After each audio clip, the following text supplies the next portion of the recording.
We're so excited to share everything that we have with you today. So glad that you can make it. Hope you've been enjoying all the other talks and all the other presentations from all the other speakers. And before we get started, we just want to introduce ourselves really quick. My name is Jesse Neiman. I'm a senior in high school. I'm 17 years old. I'm going to PCC, my local community college, doing an early college program. And let's see. I don't know. I love music. I play a lot of piano. I do worship at my youth group at my church. And I love learning about God and his creation. And in fact, this last summer, I went to Summit Virtual, which was an amazing experience. And it helped fuel some of our thoughts for this talk. So I definitely recommend that to anybody who's interested in that. So thank you again all for coming. We're so excited to have you here today. Hello, my name is Ruthie. First and most importantly, and probably pretty obvious, I'm a Christian. I'm 17 years old. I just started my senior year at Faith Bible High School. I live in a family of 9 out in the countryside. And let's see, I'm very good at embarrassing myself. Just ask any of my friends. There are a lot of stories I don't think I'll ever live down. And you know what? By the end of this talk, I'm sure you'll all have another story about me to pass around. I also attended Summit Virtual with Jesse about a couple months ago, and it was phenomenal, just a wonderful experience, and it really helped to inspire us to teach this talk right now. So without further ado, here we go. How many of you want to change our world? I think we can look out and all agree that there's a lot of brokenness and hurt in our world, and I'm sure many of you want to do something about it. Well, today we're going to try to show you some points that'll help you as an individual and us as a generation to achieve that. We believe it is not a question of if, but how we will change the world. Are we as individuals and as a generation going to change the world for the better or for the worse? Well, we wanted to see what people thought, how they thought we would end up changing the world. And so we asked a bunch of adults and teenagers what they thought about Gen Zers, and here's what they had to say. Adults said that we are technologically savvy, but also obsessed with technology. We spend way too much time on our phones, social media, and online in general. Adults said that we are spoiled and fun-loving. And they also said that we have potential and are creative. And we also asked some Gen Zers about their own generation. And surprisingly, our own generation has a lower view of themselves than adults do. Here's what Gen Zers had to say. They said that we are kind of lame. We don't work very hard. We're screenagers.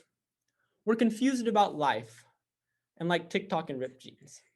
But according to one person, we're pretty awesome. So this is what people believe about our generation. And while some do have a more positive view, most don't see us in a very pretty light.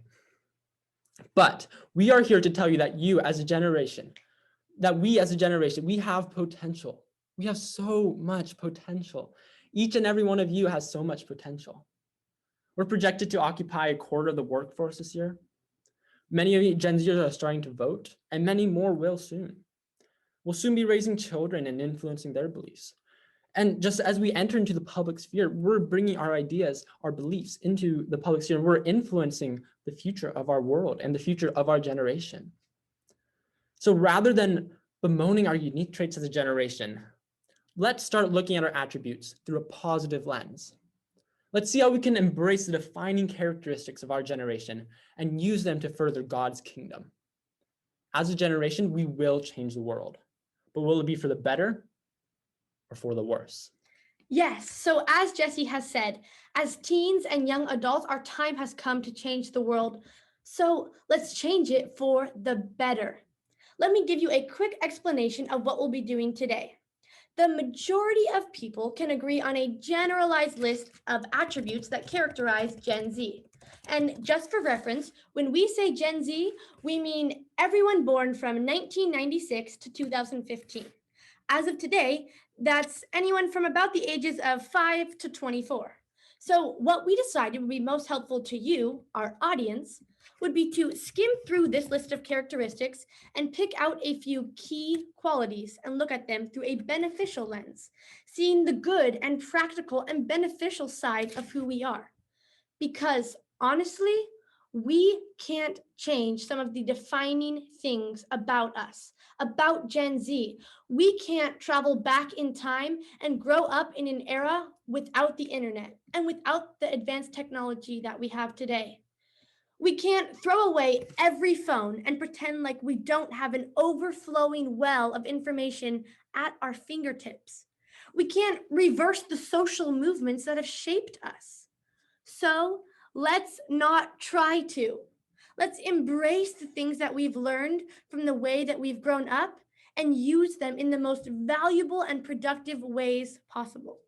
Now, to outline the talk, first, we'll introduce a common attribute and explain what it is.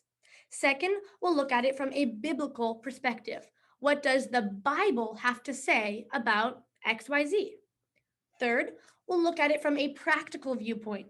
What are we going to do with this amazing characteristic that our generation shares?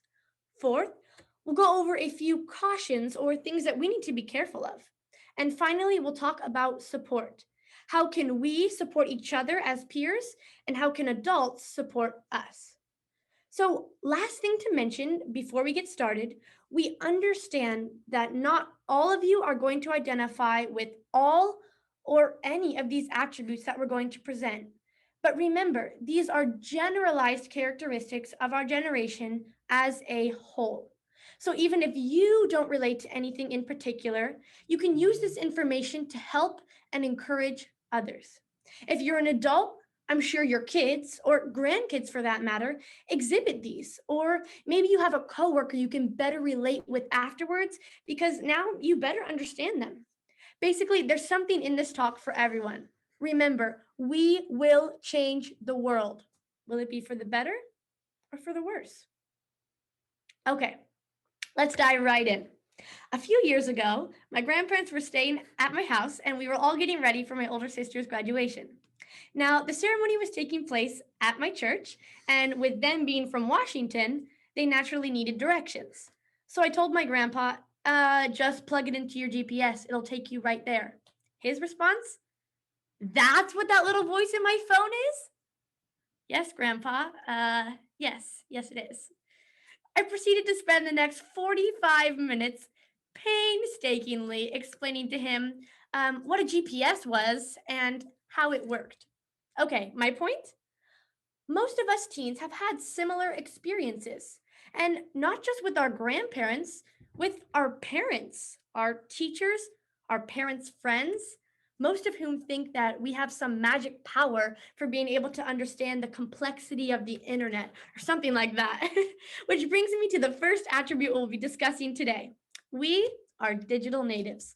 Now, Jesse, can you explain a little about what that means?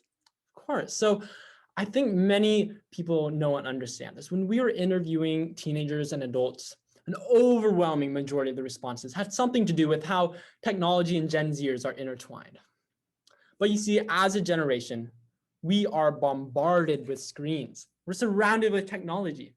We have smartphones, laptops, computers, TVs, and more. In fact, a study done in 2018 by Pew Research found that 95% of teens own a smartphone. That's nearly everyone. So we all have a phone through which we can access the internet. We can communicate with our friends. And now, especially with all of our schooling, conferences like this one online, and maybe even your church is online, we are spending so much time online. We're spending more and more time on our devices in the digital world. To put a number to this amount of time that we spend online, there was a study done in 2018 by Common Sense Media. And they found that, and I quote, American teenagers average about 9 hours of entertainment media use. And that's excluding time spent at school or for homework. 9 hours every day on media is a lot of time. But, and this is where we want to tackle this attribute from a different perspective than normal. This is not necessarily bad. Now that might sound surprising to you, but let me explain. Because of all the time that we spend online, because of all the time that we spend with our technology and on our devices, we understand it. We know how to navigate it. We know how to use it. We know how to harness it. Sure, we may be technologically obsessed, but we are also very proficient in navigating the internet and using a variety of devices. We may spend a lot of time on social media, but we are also more connected than ever to our friends. We may not have the same skills as past generations, But we do have a new technological toolbox that allows us to unleash our creativity in ways that wasn't possible before. So we as a generation, we are surrounded by technology. We are digital natives. So, what does the Bible have to say about all of this? Now, many of you probably know this, but they didn't have this advanced technology in the time the Bible was written. So, there isn't explicit instruction on how to handle the digital world. I don't know about you, but I can't seem to find any verse about how long I should wait before I open and respond to a Snapchat from my crush so that I don't seem desperate. But that's not important. We're going to move on. Back to the talk. Although there aren't specific spelled out rules concerning the World Wide Web, the Bible does offer plenty of instruction in other areas that we can relate to our use of technology. Here is one. 1 Corinthians 10:31 says, "So, whether you eat or drink or whatever you do all to the glory of God." You see that? Whatever you do all to the glory of God. We see here that we should be doing everything for Christ's benefit. We should be using our talents to please and glorify Him. The reality is, many of us have talents in this digital world that far surpass that of our fellow generations. So let's use those unique talents to benefit the kingdom. One other quick verse to add when talking about the digital world is Proverbs 3:21 through 22. It says, "My son, do not lose sight of these. Keep sound wisdom and discretion, and they will be life for your soul and adornment for your neck." We will go into much further detail with this idea later on. But for now, I just wanted to make it clear, use wisdom and discretion and discernment when navigating the digital world. You see, the realm of technology is not inherently bad. On the contrary, it grants so many opportunities to do things that were not previously possible. The key is in how we use it. We are to be stewards of the earth, and using technology wisely is one way to do that. Now that was all pretty theoretical and abstract. So what are we supposed to do? How should all this translate to our everyday life? Well, we have a couple ideas and examples that we want to share with you. And these are by no means exhaustive, but hopefully they'll give you an idea of how you can use your technological skills for good. First off, you could try reaching out to your church or a ministry that you support and see if they could use your help in a tech related volunteer position. Maybe you could run their social media sites for them or help them create and design or improve their already existing website. Or even just teach the staff there how to better navigate their devices and the internet as a whole. Another way you can help is by assisting elderly neighbors, family members, parents, friends, etc. Like I mentioned earlier, I help my relatives and my parents all the time with their phone and GPS troubles. Next, use technology to create. Technology can allow us to tell unique stories through, say, film, photography, digital art, and more. And because of the wide ubiquity of the internet, we can reach new and diverse audiences. So engage your creativity through technology. If you're into more technical aspects of technology, say coding or engineering, then pursue that. You can do so much for God's glory in these fields. Create, don't just consume. Another benefit of our technology is that we are very connected with one another. So use your access to people to reach out, encourage, and uplift one another, even despite differences in locations. For example, if you have a social media platform where you can connect with your followers and use that for God's glory, share your faith, be a light, be open about God, and you can use this to reach a lot of people. Now, to bring up a few things that we have to be careful of. I assume all of you have heard this many times, but just to reiterate, it is very easy to become too focused on the digital world. And when we do that, we forget that we need to be present and active in real face to face experiences. So please don't neglect offline communication. We need those skills acquired by face to face interaction. for jobs, for creating meaningful relationships, for witnessing, for just about everything. So please be intentional about the in person, face to face. Next, be careful of how you use your devices and all the software out there. There's a lot of good, but there's also a lot of bad. There's much that can help us, but also much that can hinder us. So we need to develop discretion so we can weed through this mix of positive and negative and be able to discern what is good and true. And this ties into what I was saying earlier about creating, but do not only be a consumer of media. Don't only be a passive receiver, but use technology, your know-how, your skills, and your time to create wonderful things, to give back. Like I mentioned earlier, filming, video editing, coding, music, all these things are wonderful ways. So don't only be a consumer, but be a creator as well. And to finish this one off, let's talk about support. How can adults support us, and how can we support each other?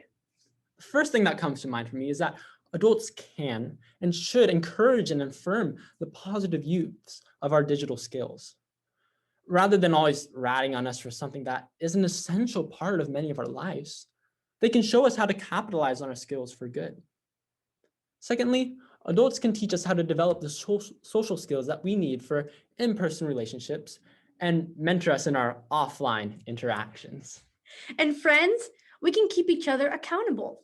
We can regularly check in and make sure we're budgeting our time well. And we can be intentional about getting together and hanging out face to face. And we can encourage our peers who are gifted in areas of technology to pursue those passions and to use those talents to further God's kingdom. So as we said, we are digital natives and we can use this for good. So do this. Now, another benefit of us being digital natives and the advent of the internet, and Josh McDowell talked about this yesterday, but there is an overwhelmingly vast amount of information on the internet. It's so much that is mind-bogglingly large. We can't even begin to comprehend how much information this is. But because we have such quick access to the internet, we have such quick access to this hordes of information, and we know how to pull up this information. We know how to find answers to our questions. We know how to fact check information from a variety of sites. And because of this, we as a generation, we are researchers. All right.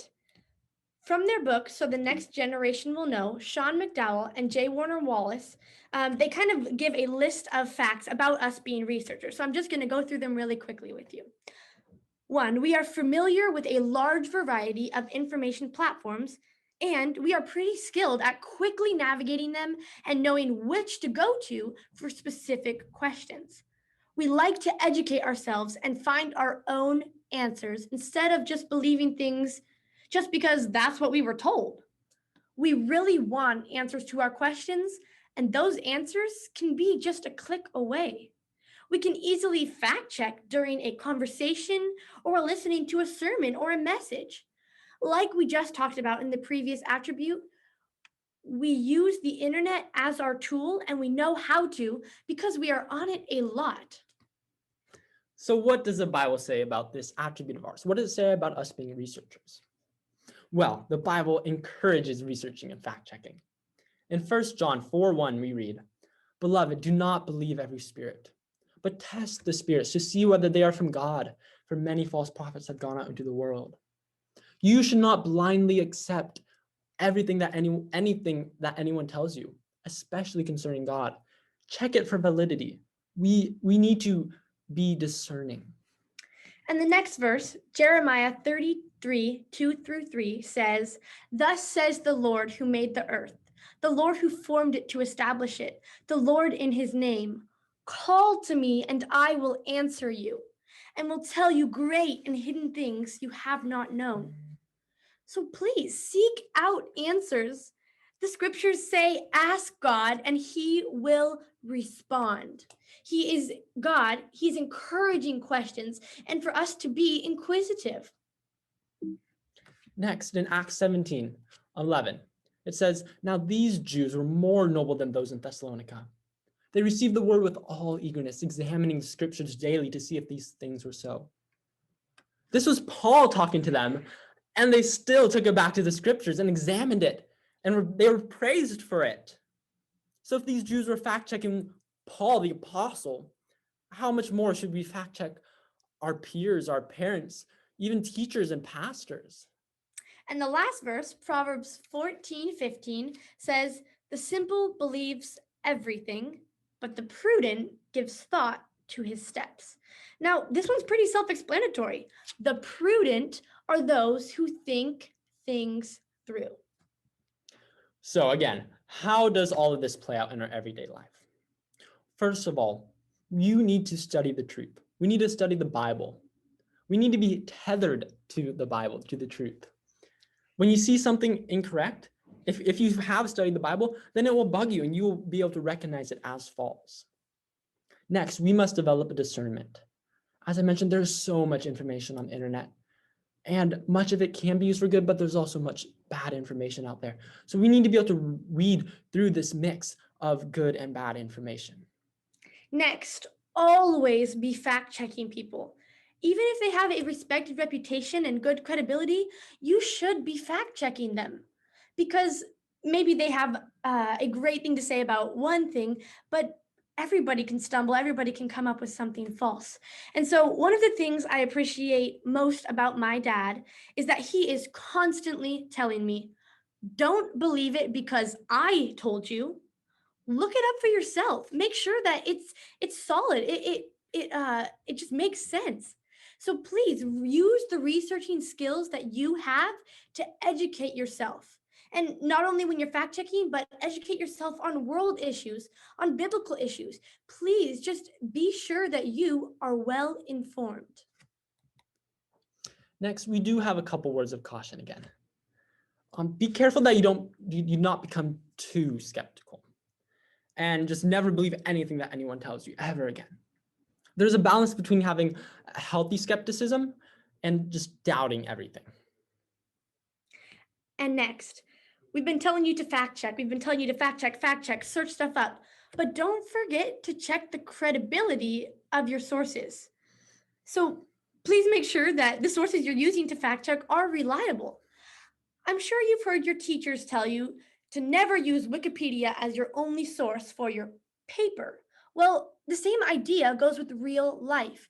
Check the reputation of your source, whether online or even human, to see if the information you're getting has a reputation of being accurate.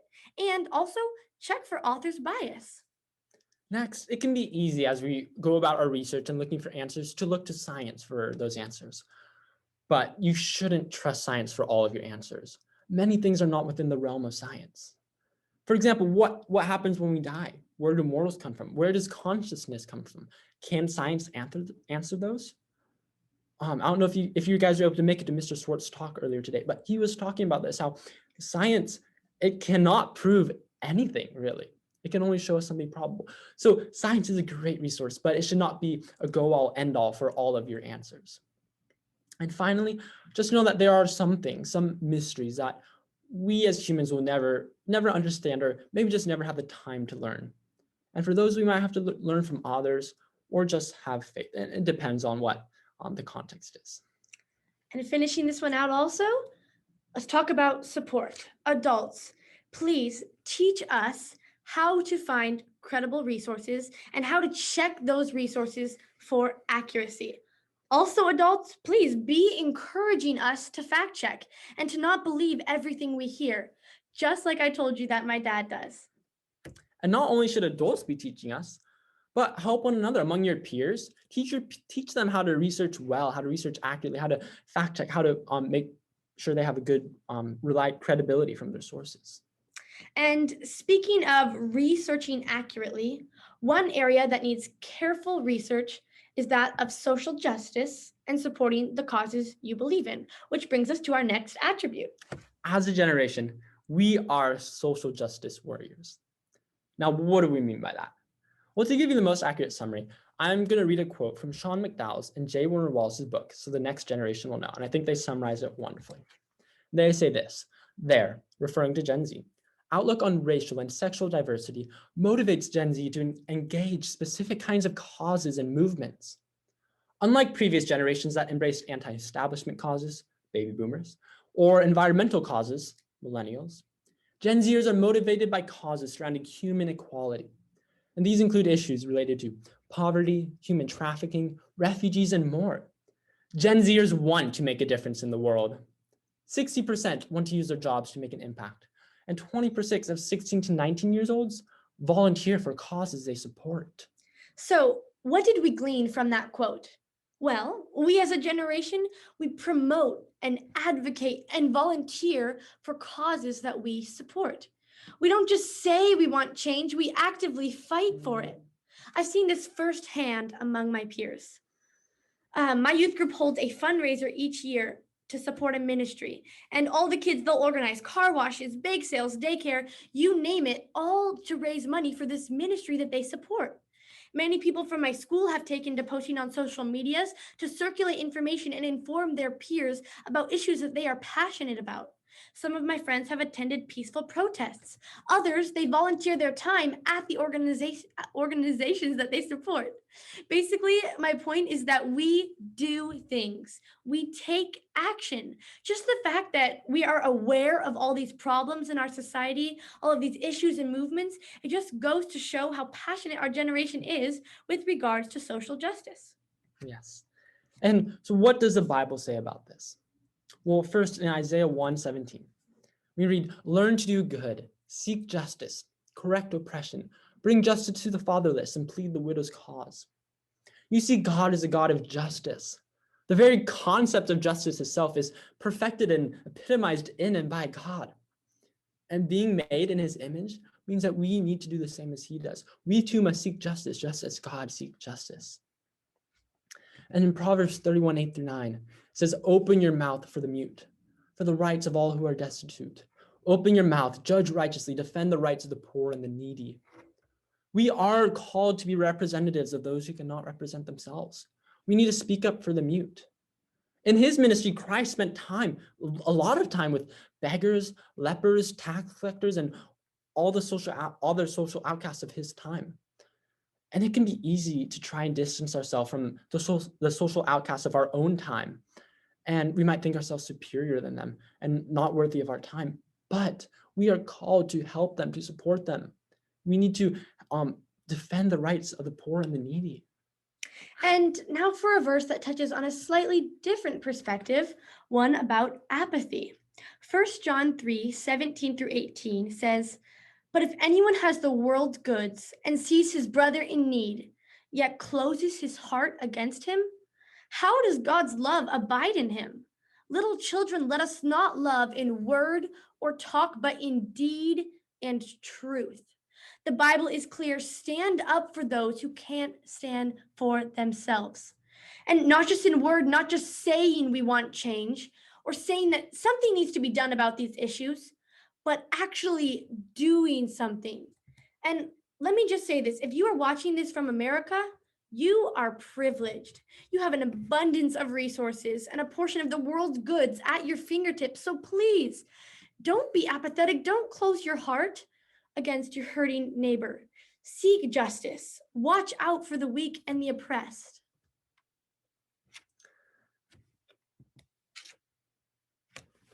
And to talk about some practical ideas, first off, research causes you support and find ways to support them. Volunteer your time or support them financially. Basically, find an organization that is working to solve issues that you are passionate about and find a way that you can volunteer and support them. Another idea, bring awareness to issues that you personally cannot change and urge those who can to take action. Sometimes a problem seems too daunting to think that you could ever actually make a difference. Well, you can help in little ways to further the cause. It's okay to take baby steps. So we have a couple of cautions that and things that we want you to be careful of. Before you support or endorse a cause or movement, you need to check, does it align with what the Bible teaches? Having a passion for change is an amazing thing, but you need to ensure that you channel that passion in a good way. We need to have discernment. You see, there are a lot of very anti-God movements that on the outside look good and great, and they appear to be doing a wonderful thing. But if you dig deeper, they might appear different. 2 Corinthians 11, 14 through 15 talks about this and says, "And no wonder, for even Satan disguises himself as an angel of light. So it is no surprise if his servants also disguise themselves as servants of righteousness. Their end will correspond to their deeds." So make sure that you are looking at the movement. Be careful before you endorse a cause or movement. And if you have studied the truth in the Bible, you will be able to tell if they are aligning with the truth. All right, adults, what can you do to help us? Please teach us how to research movements and help us compare them, their organization, and their values, and compare them with what the Bible teaches, what the Bible stands for. It can be extremely helpful to have an adult or a mentor figure or someone just smarter than us helping us to pick through all the movements and information out there and help keep us aligned on the right path. Also, adults, please encourage us in our passion for change and our passion for the voiceless. It's a good thing, it's a biblical thing. And sometimes it can be helpful just to hear that we're doing a good job or we're on the right track or that you're proud of the achievements we've helped make. And peers, you can do the same. Help teach your fellow peers, help encourage them. So there you go. We are social justice warriors. And now we're out of time to go into depth for more quality, but I wanted to at least show you a list of some of the other attributes that came up and do define our generation in general. And if you have any questions about them, there's a Q&A after this talk, so you can ask those questions then. But here are some of the additional attributes. We are ultra busy. We're realistic. We're very connected. We have a high priority on safety. We are entrepreneurial, and we are independent. So again, if you have any questions about those, you can ask those in the Q&A. All right, so let's review. We've just gone over a few defining areas / characteristics of our generation. And now this next point is something that we really want to drive home. Guys, we will change the world. So will it be for the better or for the worse? The choices that we make in each of these areas will make or break us. The future rests upon how we act as a generation and as individuals. It will all shape the future. So let's take a quick peek back over them. We are digital natives. How we use and harness technology, it will shape the future. We are researchers. How or if we are researching and finding information, it will shape the future. We are social justice warriors. How we fight for justice will shape the future. All of this and more will shape us, our children, our nation, and ultimately our world. And as we were saying earlier, already we as a generation are bringing our ideas into the public sphere. We're nearly a quarter of the workforce already. We're starting to vote, have children, and just talk and share our ideas that we have. Again, we will change the world. So as you go about changing the world, here are a couple things that we want to leave with you. Look for the positive and use all of your skills for positive. Many of these things are defining characteristics as a generation could be used for bad, but they can also be used for good and for God's glory. So look for your individual traits and your talents and use those to further God's kingdom. Next, read the Bible, ground yourself in the truth, be tethered to the truth, and apply these biblical principles to your life. Develop discernment. Again, with all the information out there, we need to be able to discern the good and the bad. We need to be able to find the false and the true. And next, just talk to adults and learn from them. Many of them have gone through similar struggles and have experienced similar things, and they can share that knowledge with you, and you can learn from that, and you can better change the world with their help. So, in conclusion, hey, yes, you have potential. So, let's get out there and let's change that world for God. Thank you so much for joining us today. We hope that you're able to learn at least something from our talk. And if you have any questions now, we'll be going into a Q&A time. So thank you again, everyone.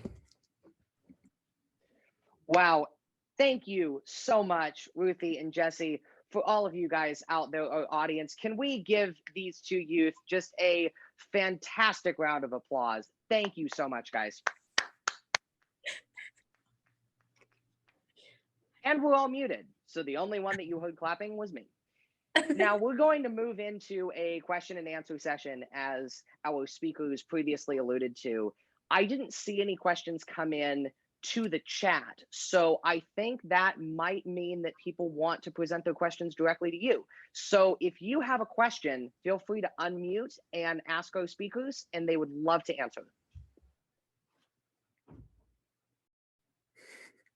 Or we could just sit here awkwardly and you could just keep staring at us. Go ahead, Jojo.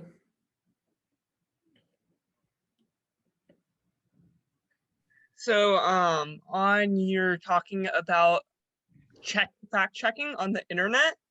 How do we know that the internet is like an independent source, like it's like unbiased? Like how do we know that like it will give us like good information? So I think when you're researching, you need to look at the site that you found.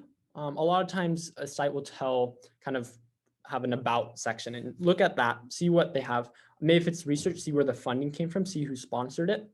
And again, developing discernment, just kind of to be able to weed through the good and bad. And one other thing to add, one thing that I've been learning about in my government class as we're going through politics, look at multiple sources and kind of pick out and see where they all align. That's usually a good place to start to see kind of what they all agree on. And that's like usually a safe place to see, okay, maybe this is most accurate. Look at different websites, different authors, different biases, and just see, okay, all of them agree on this one thing. So that one thing might be pretty important. Does that kind of answer your question? Yeah, kind of. I've just heard that like the internet is kind of made so as to kind of put what you want to hear. And so yeah, I just was like, I don't know about the fact check thing. I just wasn't so sure. Well, my last thing to say would be talk to your parents. They're there to support us. Talk to an adult. Obviously, we're just teenagers. We don't have all the answers. So I would say take that question to your parents, to another trusted adult. Ask them what they have to say about it. So we had a question come in through the chat. Marianne asked, what did it mean that our generation is known for emphasizing safety? So in our research, as we were looking at different things about our generation, some researchers have found that our generation, we take a lot less risks. So previous generations often would take a lot more risks, but we as a generation, we prioritize our safety a lot more. And I think this is part due to the advent of the internet and social media, because we can do a lot of things from our home, so we aren't going out and trying as many things. I don't know if that answers your question. And if you guys want to look into this more, we do have a couple books that we could recommend that dive into this stuff a lot more than we're talking about right now. Yeah, we'll just go over them really quick. So this book right here, we talked about it a lot in our talk. It's called So the Next Generation Will Know by Sean McDowell and J. Warner Wallace. It's a great book. It's talking about our generation, the things about us, how adults can support us, how we can support each other. And it has lots of the studies and researches and stuff that we've used for this talk. So I would totally recommend this one. And if you can't afford it, let us know, because we might be able to get you a copy. And another one that we used a lot was, this one is called iGen. It's called iGen, and it's by Jean M. Twenge. And she did a lot of research into our generation, Gen Z. She actually calls it iGeneration because of the advent of the iPhone. But she talks a lot more about many different characteristics, how the different characters have changed throughout the years, and how it's impacted our generation. And then another one that just is an overall good recommend is Do Hard Things by Brent and Alex Harris, I believe. This one just is kind of it talks about how we as a generation, we do have potential and how we can use our potential to accomplish a lot of great things. This one I definitely recommend. This is a wonderful book.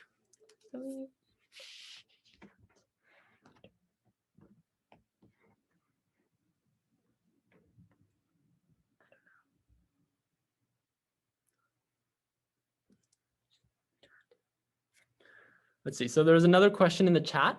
said, earlier you talked about teaching others how to research stuff using technology. So do you have any advice helping with that? So I think a really helpful resource in this would be your teachers or your parents. They often have a lot more experience, and there is a lot that goes into getting good research, but yeah, just go use those resources to help you. And we have another question from the chat. It says, follow up to Marianne's question. Do you think the increased emphasis on safety is a good thing or a bad thing, in our opinion? And are we being too cautious or being too wise? So, as you can kind of tell with like the rest of the attributes, we researched from the biblical perspective, cautions, practical ideas. And so this was one of the ones that we did research, but we didn't have time to share. And so one of the things that we gleaned from this was when we as a generation are worried about our physical safety, it can be a really, really good time to remember that we need to be worried about our eternal safety. If we're so worried about keeping our human bodies safe, well, so much more our eternal bodies. What happens after we die? And so, are you sure of your salvation? So I think that our focus on safety, it can be a good thing because it maybe leads us to worry and wonder about those further questions. If that answers your question. And I think also from a more kind of just a physical standpoint, it has been good. Like, for example, in iGen, GNM Twenge talks about how we're doing less risky behavior. There's, I don't know, less reckless driving, less smoking, less all of these things. So from a physical standpoint, yes, we are definitely safe. I think we can pass it on. Any more questions? Ooh, do you have any good tips for limiting phone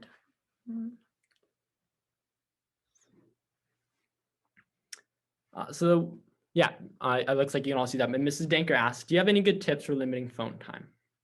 I think the first step is that you have to want to do it. You have to see maybe the problem or why that is. You have to be committed to limiting your phone time.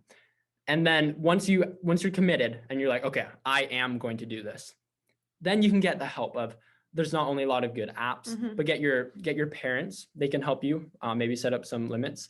You can get your friends involved. Just maybe get an accountability partner. Maybe you can challenge somebody to do it with you, and you can just keep each other accountable and both try to do the same thing of limiting your phone screen. Yeah, going off of that, I would say definitely find somebody to help you. I know one thing that I've done before that has helped me is I've told my parents, hey, Mom, Abba, I want to spend less time on my phone. And a lot of the time I spend happens after, let's just say 9 p.m. So at 9 p.m., can I please give you my phone and you hold on to it until the next morning, so it's out of sight, out of mind. And so I would say, along with Jesse, find somebody to help you, because unless you have an incredible self-discipline, which I definitely do not have, it's going to be really hard. So find somebody, keep each other accountable, like we said, see if they can help you brainstorm ideas. There's lots of apps like Screen Time Lock, like I know on iPhones, that can help you out with that. Yeah. Okay, let's see.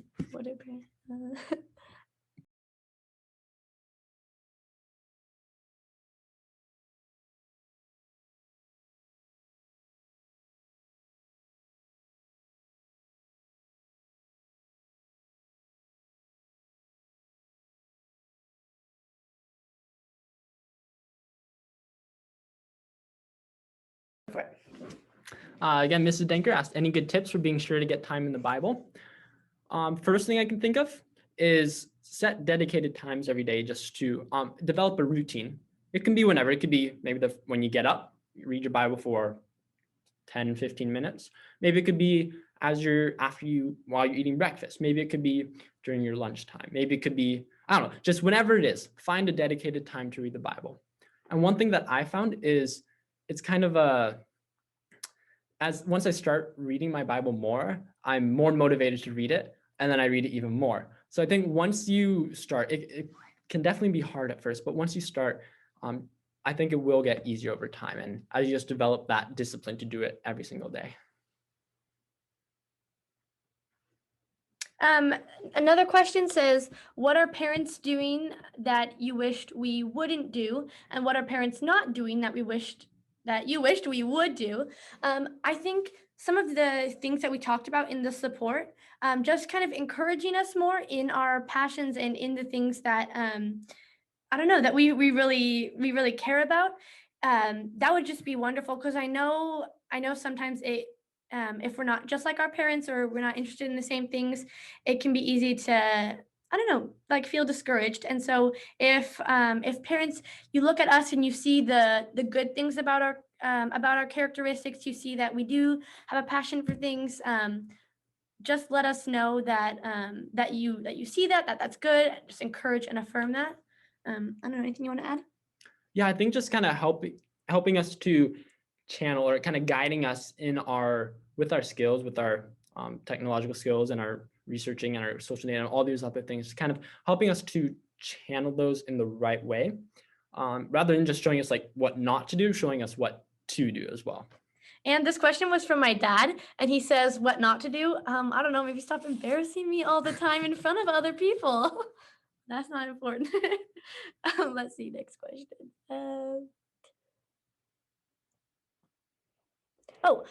Okay. Another question says, how can I find ways to get involved in social justice movements?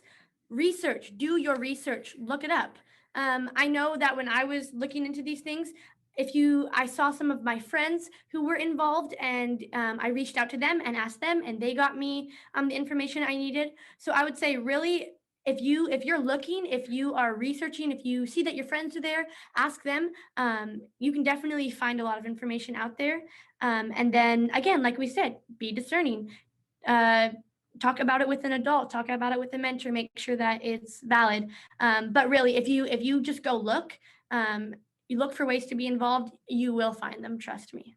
Yes, yeah. So if there's anything that if like there's something specific that you want to help in, then you can, there's just so many different ways that you could help. You could, I don't know, maybe do some fundraising, spend your time, or if you're trying to find something, maybe ask some adults, maybe ask the people at your church. You could probably even ask the Ambassadors Forum, and they, I'm sure, would have a great list of recommendations for organizations that could use your help.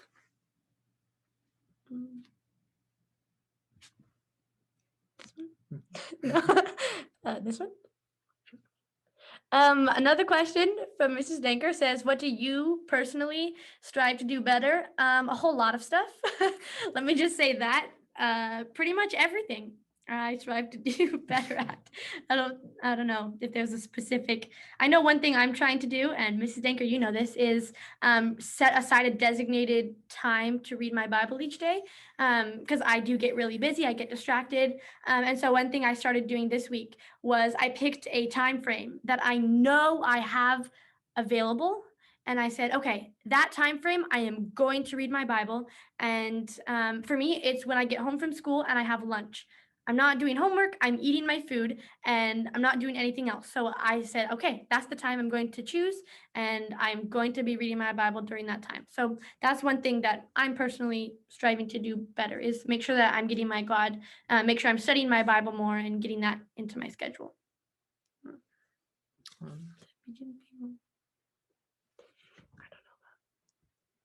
Yeah, that's kind of, so there's two questions that kind of hit on the similar note.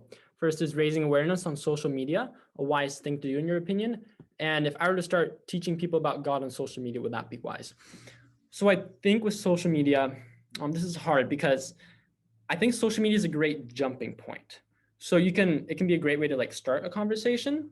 But if you're gonna go into more depth, I would really recommend that you go ask that person, be like, hey, I noticed you're interested. Could we meet? Maybe let's meet for lunch or for coffee, and we can talk about this a little more. Yeah, I would, just to piggyback off of that, social medias are a great way to connect with people and like start the beginning of a friendship, start the beginning of a connection. But I would really encourage you, do not do all of your interacting over social media or online, because it's really easy to forget there's a person behind the screen. And so I would just be really careful with that. So obviously, like on your social media, use it to proclaim God or to proclaim that you're a Christian or something. But when it gets down to the nitty gritty of talking to people about your beliefs or about your about movements or something, I would be careful about that, and I would say really talk to people in person. Or, What did you say? Let's take about one or two more questions, and then I'll wrap this up. yes, I think this. And then we can do that one. Okay. So another question, do you have any thoughts on how to stay focused on God while doing screens? So I think if you're trying to spend your devotional time with God, then have your phone in a different room. If you're reading your Bible, this isn't a Bible, but to say, okay, I'm reading something, and then my phone is just pinging every 2 seconds. I'm going to be looking at that. So Yeah. have a different room so that you can just stay focused on your Bible reading. Or your computer or whatever. Or- It said you said I don't have a phone. Whatever screen that you're talking about right now, like staying focused on God while the screens, get away from that screen. Just get away from it. Get by yourself. Get with the Word, and really so that you don't have any distractions. Hi. Okay. Last question I think that we'll have is, how do we use discernment in the classroom when we disagree with a teacher? So I actually had a personal experience with this 2 years ago in my Bible class at my school, and there was an issue with something that we were being taught that because I had been studying the Bible, it stood out to me, and I was like, I don't think that's correct. And so I would encourage you, follow the same steps. I mean, I know that you said your example was evolution. So I'll tell you what I did, and then you can kind of modify it to what, like to your topic. I wrote down what was wrong, and then I went home and I studied and I asked my dad and I said, okay, what do you think about this? This is something I heard. It doesn't sit right with me. I don't think it's quite correct. What do you think about it? So first I grabbed an adult or somebody smarter than me, ask them their opinion, especially if you're going to be confronting a teacher. And then I studied the Bible. I found exactly what was wrong with what I was being taught. I wrote it down very clearly. I wrote down the scripture. I wrote down the explanation of why I thought it was incorrect. And then I met with the teacher one-on-one, not in the classroom, so not to draw a big deal to it and not to embarrass the teacher or anything. So I met with the teacher one-on-one and presented my what was it? I don't know what the word is. Like the things I didn't understand or had a little bit of questions with. So I would say do the same thing. If something comes up, write it down. Don't just be like, it's probably fine. No, write it down, look into it and check. And then if it's something that you don't know a lot about, find somebody who does and ask them. And then if you feel comfortable talking to the teacher, do that. But I would suggest do it more in a one-on-one so that it's not it's not bringing the whole class in and turning it into almost like a let's attack the teacher or anything like that. Anything you want to add to that? Yeah, I think that's definitely a hard situation because as a teacher, your teacher probably has a lot more experience than you do in whatever the issue is. They probably have a lot more arguments than you do. But like Ruthie was saying, find someone who does have more knowledge in it. Do your research and then just talk with them and ask them. And yeah, that's a hard one, but I think that's a great thing to do.